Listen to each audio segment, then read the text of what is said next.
Good evening and welcome to Martin's Drinks Club.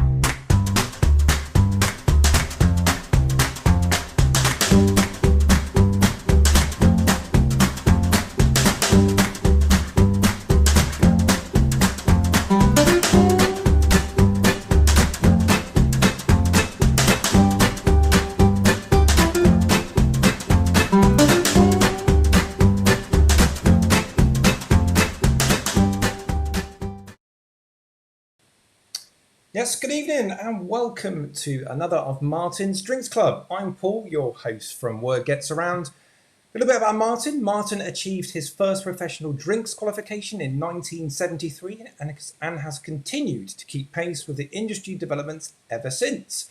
He's been a professional wine and spirit educator since 1988, past Southwest chairman of the UK Bartenders Guild, and is passionate about all quality drinks, including craft beers and ciders.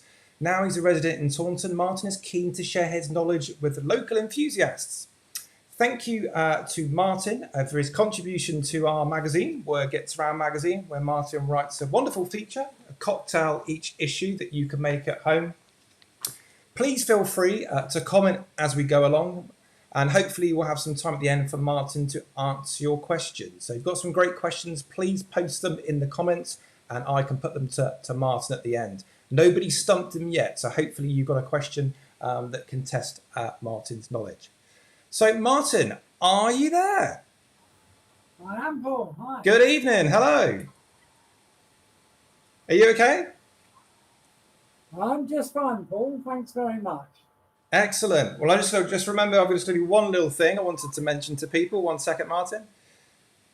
So please make sure you hit that like button and follow Martin's page, Martin's Drinks Club, and see what he's up to. Regularly posting cocktails and a little bit of history of different drinks, all fascinating to read. So Martin, today, what are we going to be covering today, Martin? Well, it's really a continuation of the theme that we started about 3 weeks ago. This is the 4th week. It's about the evolution of the cocktail. So in week 1, we looked at a martini, a very simple martini. All it was gin with a dash of vermouth. That was it. And then I showed you could either add a bit of lemon zest or olives. We then went to a vodka martini to show you that by changing the spirit, you can change the nature of the drink very easily. But again, extremely simple drinks.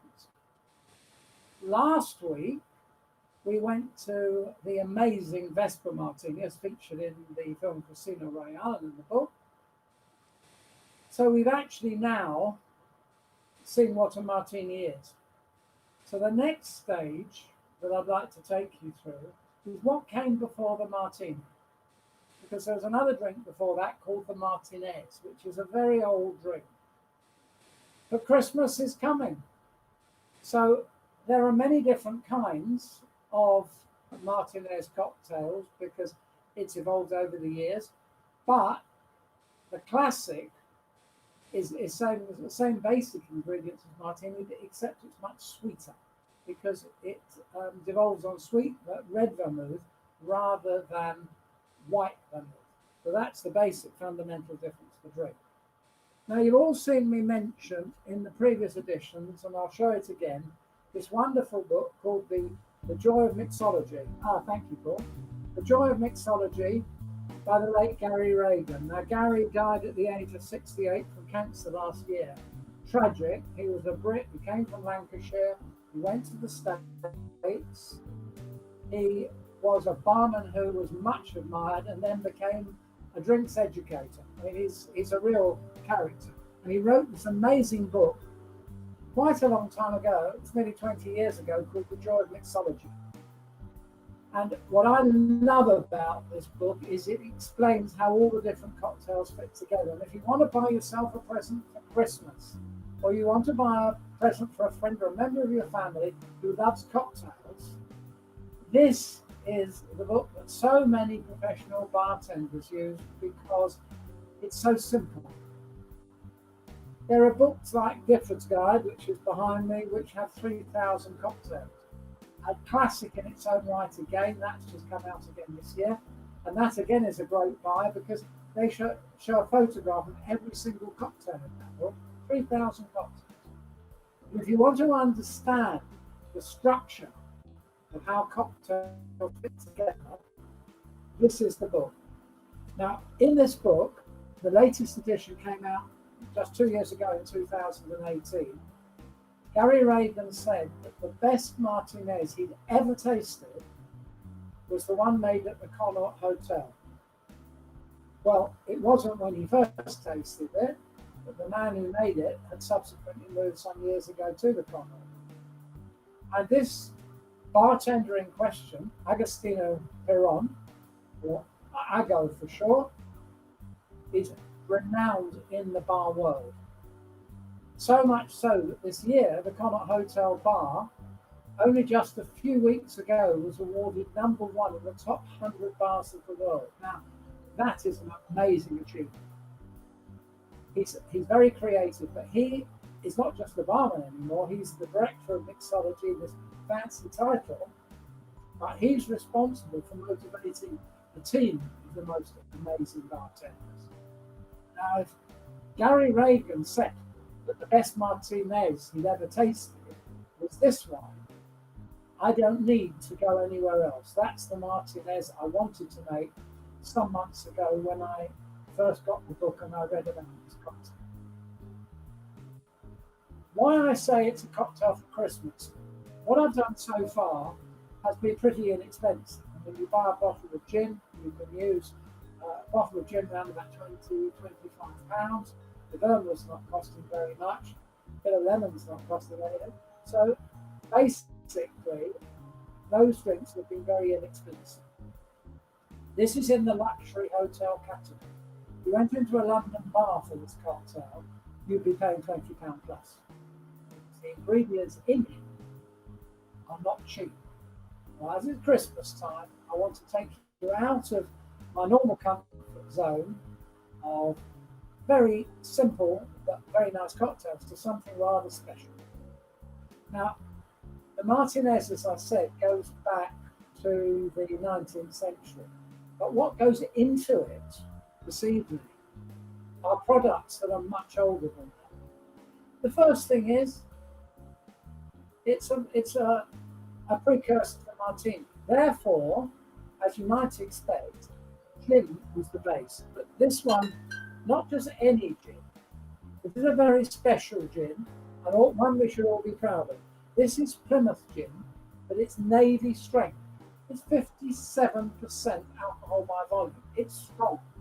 So the proportion of gin we're going to be using is a little bit less in this cocktail, but the weight of this gin really comes through. This is a classic juniper-based gin, and this is what the Royal Navy officers would have been drinking many years ago in the days of sailing ships in the Navy. Men would have been drinking rum, ratings, but the officers would have been drinking gin and tonic. And this would have been the gin. Now, why 57%? Strange number, isn't it? It's not 60%. Now, 57% alcohol by volume, when we used to have proof in this country as the measure of alcohol, 57% by volume is a 100-pound number. And it's got a very important characteristic.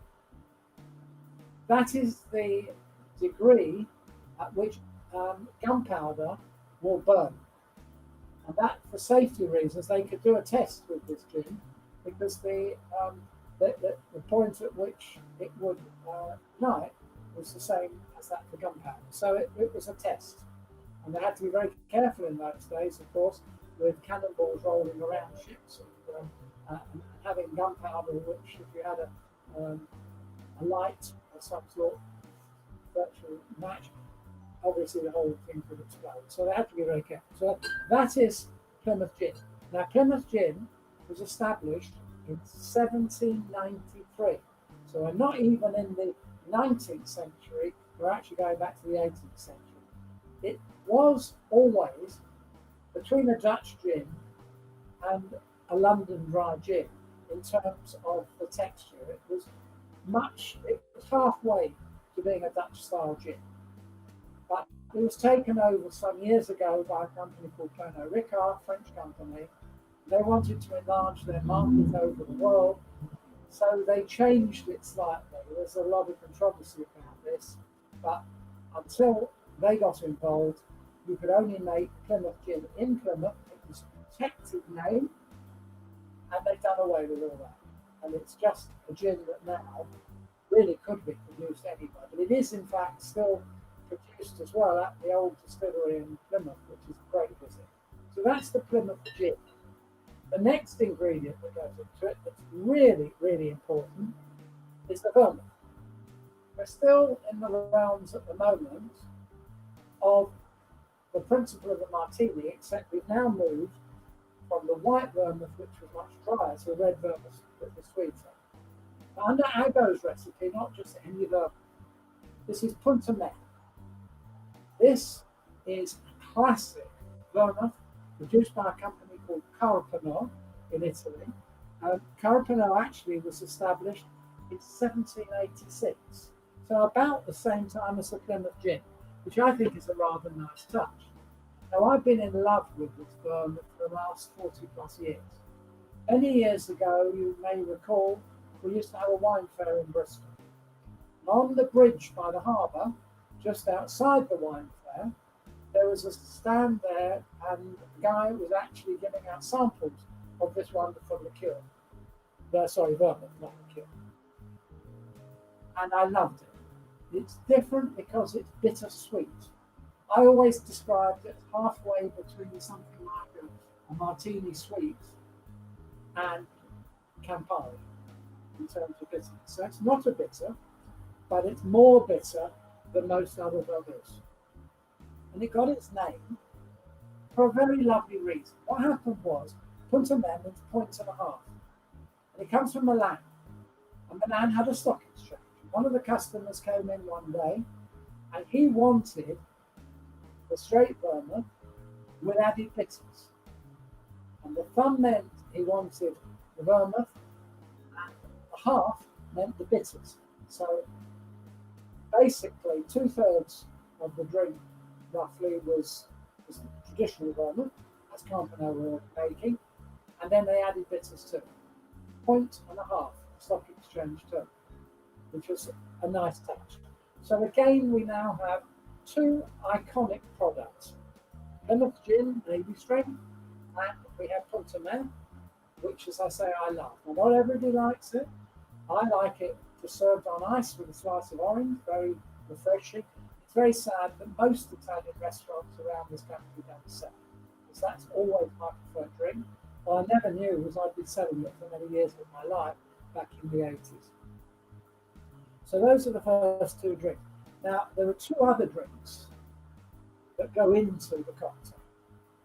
The next one, very important, orange curacao. Now, this is come from a company called Giffard in France. Most of these fruit liqueurs do come from France. Lots of them from the Burgundy area surrounding. But this one was established again in 1885. So we're talking about long-standing ingredients. So this is a modern version of a very old cocktail, but using extremely long-established ingredients. Now, when I first made this, I didn't have any orange curacao. What I had was this, Cointreau. And I made it with Cointreau, and I thought it was pretty good. And it just so happens I contacted Ago Peronne, because I just read about the recipe in the book, and I asked him, what did he think about using Cointreau? And he said, Martin, my advice, go and buy the curacao. For a very important reason.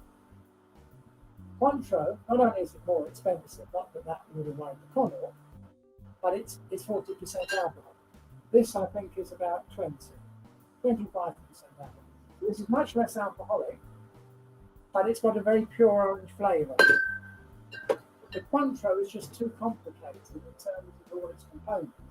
Fabulous though it is for many other cocktails, but for this particular one, the orange curacao is the one I'd go for. Now, you will find curacao comes in other colours. You'll find it in blue, for example, because they've used food dye.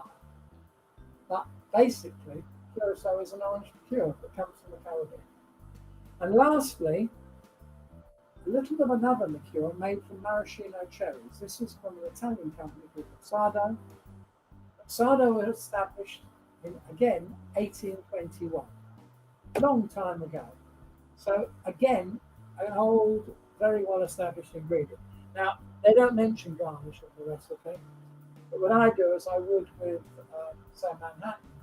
Luxardo do the most wonderful cherries, which are in maraschino syrup. So to finish it off, if you want to use something in there, just to finish it off, just put a cocktail cherry from Luxardo, and great way to end the drink. But it's not necessary, that's a matter of choice. And finally, we add a couple of dashes of bitters. I'm using Angostura bitters. Now, there's a bitters called Abbott's, which is slightly more pungent, which died out. It lasted from about 1920 up to the 1950s. It's been brought back again in the last 7 or so years by two gentlemen who've now replicated it. But I use so little of something called Abbott's. Angostura is pretty close in its structure. I mean, I have other bitters as well, but this one works perfectly well. Angostura bitters were established in Trinidad and Tobago in 1823. And it was established as a medicinal product. It was a German doctor, and he was working as a surgeon in Simon Bolivar's army, and he developed this particular drink. And the Royal Navy picked this up because, again, because they were worried about scurvy, gin and tonic in the officers' mess with a dash of these bitters. There's pink gin. So Plymouth gin, Angostura bitters, those are the two basic ingredients for making the gin but pink, which is where the name comes from. So those are what we're actually going to do this evening. I thought it was quite useful to take you through this. Tonight, this is a cocktail we shake. Remember last week, a lot of discussion on shaken and stirred. This is shaken. And because this is such a luxurious cocktail, I'm going to use my luxurious cocktail shaker this evening. Last week I showed you the Boston shaker. This is a variant on the French shaker, 2-pinch. So, the first thing we have to do is we have to put the Punta Mess in. Now, as I said, this is one of the few cocktails where the vermouth is actually more than the spirit, but then the spirit is very strong. So if we take measure, I showed you the difference measure last week, and we take 50 ml of Punta Mess. Punta Met is how the Italians pronounce it, usually, like so many other drinks. The S is generally sounded here. So that's the Punta Met there. The next thing we use about 30 ml of gin. Generally using the only Americans who measure this in ounces.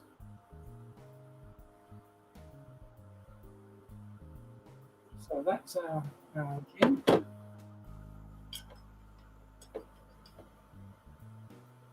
The smell of that is just overwhelming.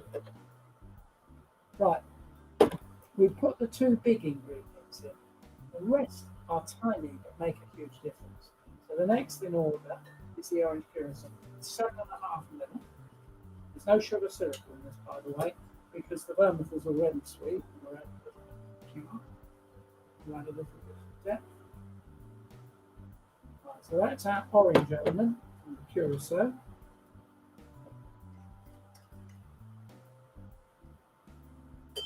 Finally, the Luxardo maraschino cherry liqueur, which I only discovered when I started making these cocktails earlier this year. I had it obviously when I've been in a bar, but never made it, never used it myself in drinks. And it's become one of my favourites. I actually look out for cocktails that contain this. It's such a nice one. Just put that down. I like to close the tops of the bottles as I go along because so easy to knock something over if you don't want accidents. So that goes in there, just a little drop. And finally, a couple of dashes of the bitters. About 2 dashes. A dash is like that, and like that. So it's only a tiny amount comes out the bottle, but this is very pungent. You don't need very much. That's all our ingredients, and today we're going to shake. So now put the ice in. The glass I've already chilled down, by the way. I told you that's the first thing we do after preparing garnish, if we're going to use garnish.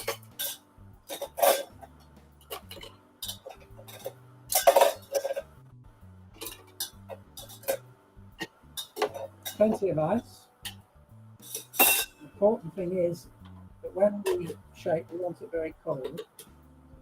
I've chilled down my glass in the fridge, and then I've put more ice and water in there now. A really good shake. When you've got a lot of alcohol in this drink, not one to have before you're driving. With the ice. Now you can see the glass is very well chilled. Again, I have a number of glasses. That's a beautiful Venetian Martini glass with a beautiful red base, which I bought on eBay. I saw it, I fell in love with it, and I'm building up a little collection of different glasses. So, just to show you, this week we'll use the shaker. This is not the one I normally use. This is a julep shaker, but, for mint juleps. But there's nothing wrong with this. But I'm also using the finest strainer to filter out all those little bits of glass. I always like fine straining. Be very careful when your shaker's as cold as this is. It can get very slippery. You can easily have an accident, and you don't want to do that.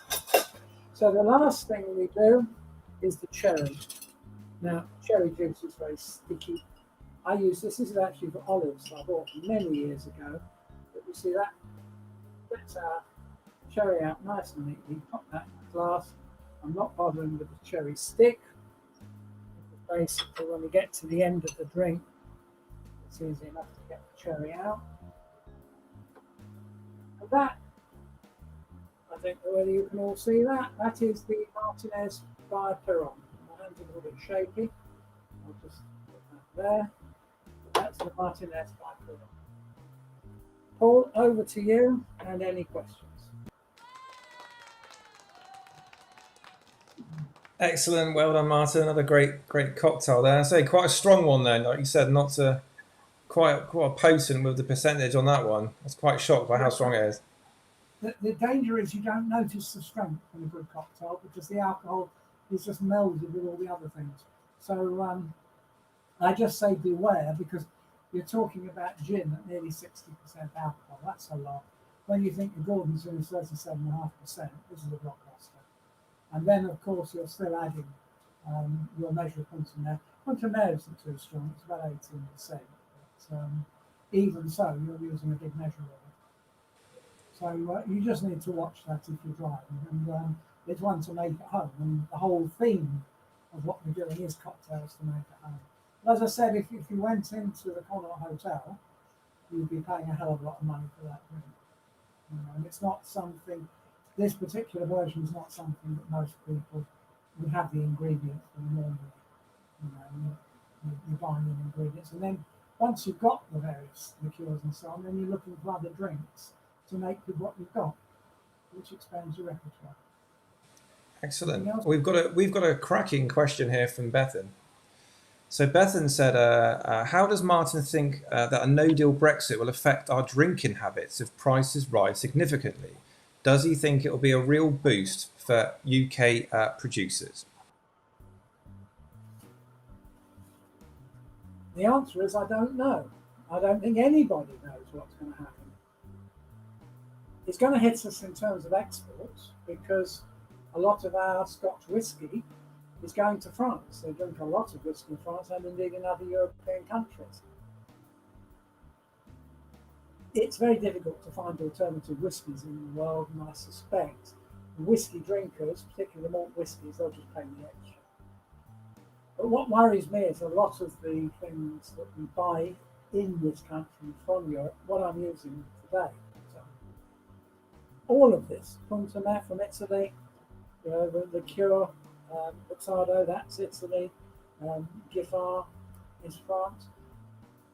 Only the gin is coming from this country. And if I was making a bourbon-based drink, that would come from the United States. So the stuff that's coming in from outside the EU won't make a difference. EU imports are a problem. What's going to happen? Well, first of all, we have a major problem within the hospitality industry.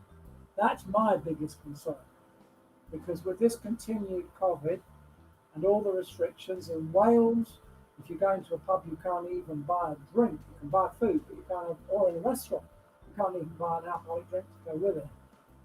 It is going to have an effect on our businesses here, our small breweries, for example, which we're going to need, because the British produced drinks obviously are much more cost effective. I don't know what's going to happen, but it ain't going to be good, because it's a combination of the COVID restrictions and Brexit. It's not just one simple thing. The high-end stuff, I don't think, will be a major problem in practice, because people who've got money will buy anyway. I mean, if you want to buy a really expensive A+ cheese at £7 for Waitrose, that's probably going to cost, let's say, £8 or £9. The people who buy a plus will probably buy it anyway, but it is going to affect all the basic stuff. And what worries me more is our own exports, our own land, for example. I don't know whether that answers the question. At the end of the day, I think your guess is as good as mine, but I don't like it. Okay, great. I mean, it's obviously been we've had a lot of uncertainty for a good number of years now with the industry with Brexit going on, and say what was happened this year with COVID, and we were talking off air obviously about businesses having to adapt from maybe being more B2B businesses now, being now B2C to the consumers direct. That was something you were mentioning with maybe a shift in how things are going. I was actually interested a little bit more about that, Martin. That is a fantastic point, Paul. I can't emphasize on that. I'm making it my policy, wherever I can now, is to buy British, buy English, buy regional, buy local. Very important. We've got to keep our businesses going. So the other day, and I've written about it in Word Gets Around magazine, in its forthcoming edition, we have the most marvellous cider in this part of the world, apple juice, and cider brandy from the Somerset Cider Brandy Company. Would you believe that they are now producing, within the last year or so, they brought in oak, Somerset oak, to mature their cider brandy in, and they've planted oaks on their own estate which won't be ready for 125 years, but they're planning for the future. And I think is wonderful. But I also came across an amazing cheese from a dairy in Somerset, but I bought salmon, smoked salmon and smoked roe for Foreman's in London, and to make up my minimum order, because I don't like paying delivery charges, I bought a goat's cheese. I didn't know till I got it, it came from a dairy very close to me. And I went to see them, and they gave me a number of samples of the different cheeses, and they want help from me finding which English wines go with their cheeses. Well, I think that's what we should be doing. We should be thinking more about our local producers, and all of them. And this is the point that I was going to come on to, which is the point Paul made. Every single one of them, Somerset Cider Brandy, the dairy, everybody else, they've all set up online services, because they were previously selling to hotels and restaurants. But they're not buying at the moment. If they haven't got the customers, they can't buy the product. So the producers, the farmers and the producers of drinks are going to have to sell direct to the consumer. Now, what worries me, once this starts, and people find they can buy direct at a good price, and the variety and everything else, they're going to be looking for the local retailers. That's going to be a problem. Because once the retailer puts their margin on it, the price goes up. So, as I say, very worrying times. But that's what the reality is now. A lot of direct sales from the producers to the consumer. And that, of course, has been encouraged by COVID. quite apart from Brexit. Great point there, Martin. I think that's one of the things that's happened this year is obviously not just the drinks trade, but lots of industries have had to adapt to survive, which has given them opportunities to try new markets. And like you said, when this goes back to kind of some normality, it's not going to go back to how it was before. It's going to go back so far, but there's going to be opportunities to expand businesses, or like you say, more direct to the consumer. So it's going to be interesting to see what happens.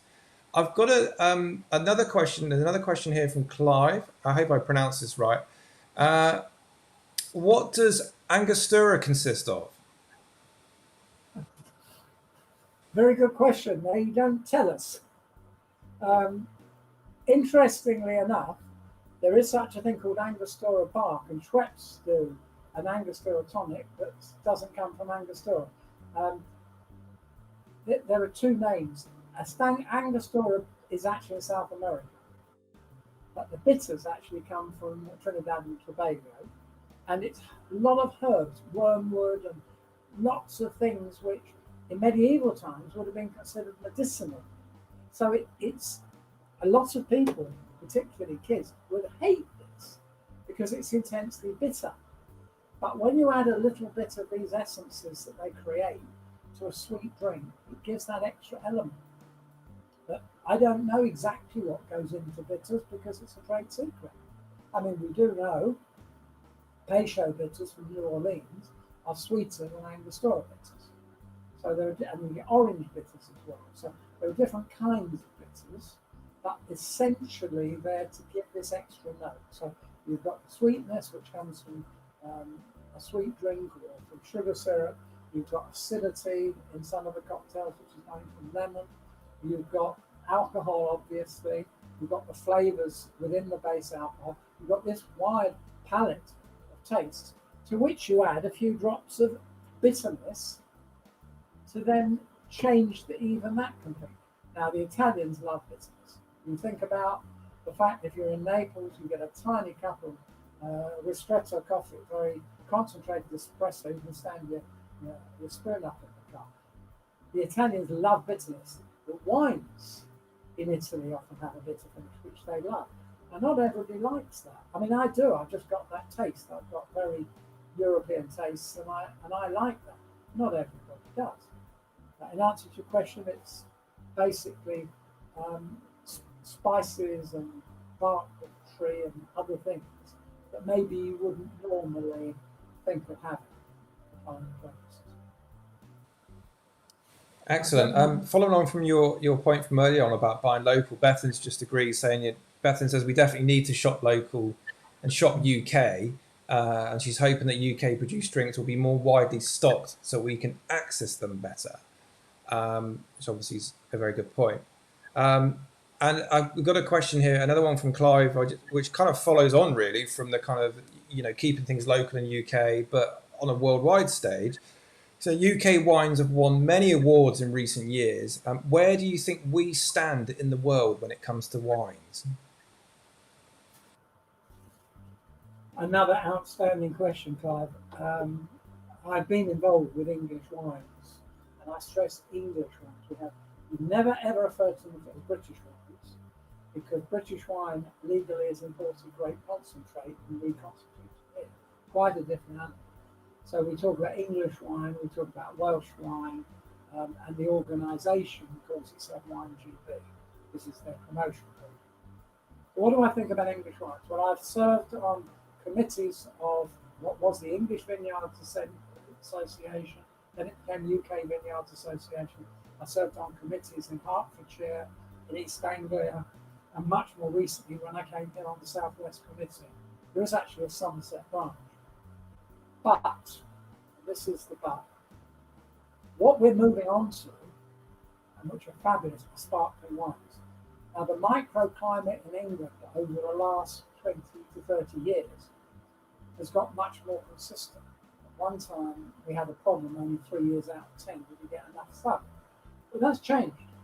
So there are English wines produced in this country in blind tastings in France I've beaten champagne. Some people think they're champagne.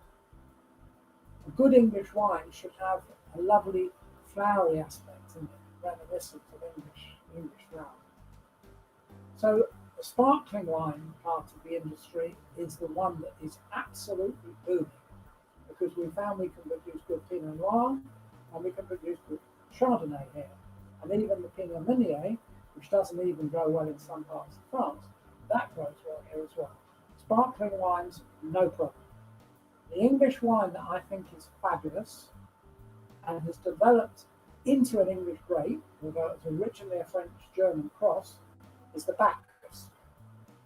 It's also got a Latin name, and Bacchus was the god of wine. It's not called Riesling or Sylvaner, it's called something else, which helps in the mind. But I recommend Bacchus so strongly. I love a good Bacchus wine.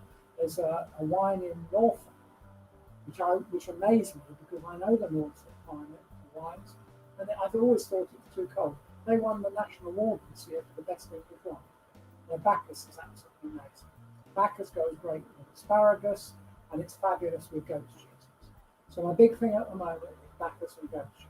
What we lack at the moment, we make reasonable Pinot Noir. I don't think it's the Chardonnay. I think in England is a better single grape variety than Pinot Noir, although they're getting much better at producing good single variety Pinot Noir red. What we lack are robust English wines, because some dishes, if you're having a cheddar cheese, mature cheddar, you really want a full-bodied red. And there are such wines, but they're very hard to find, and that's where I think some growth needs to come from to complete the picture. The sparkling wines and the Bacchus still wine are the ones that I would say are really rating global attention. I don't know if that answers the question. Excellent, thank you, Martin. And I've just got a question to end on for myself, really. That I was just, when you were mentioning Italy, it reminded me of grappa. I remember I brought back a bottle of grappa, which seemed to last for about a year. I seemed to like it when I was in Italy, but when I brought it back over here, I kind of gone off it. I can't remember how was grappa made. Is it something to do with wine? I can't remember. The answer is most definitely yes. Most definitely. But what happens if you produce brandy in the area called Cognac in France, which is a defined area? You're using grapes, and you're crushing the grapes, and you're using the juice. But if you're making something from the skins and the stalks and everything, after you've made your normal brandy, you produce what is called in Italy grappa, and it's called Mar, M-A-R-C, in France. So you get Mar de Bourgogne from Burgundy, Mar de Champagne.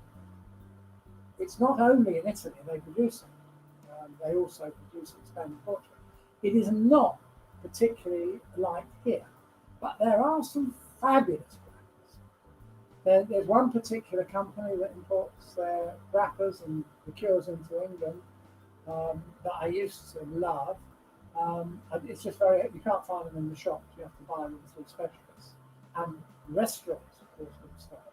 But after a meal, a good grappa, which might be made from Barolo, they have grappa di Barolo, they have grappa di Gavi and other areas of Italy, so that the pomace, as they call it, has come from extremely good grapes. When that's distilled, it can produce a very fine product. But it's always got that slightly harsh edge. Now, what traditionally they would have done in France or Italy, when the workers came off the fields and it was cold, and they go into their little trattoria with the steel bar, the zinc bar, and they go up to the bar and they have a coffee at 7 o'clock in the morning, they would have a grappa with it. The Italian term is corretto. It's coffee which is correct with a splash of grappa, or a drop of grappa to drink with the side.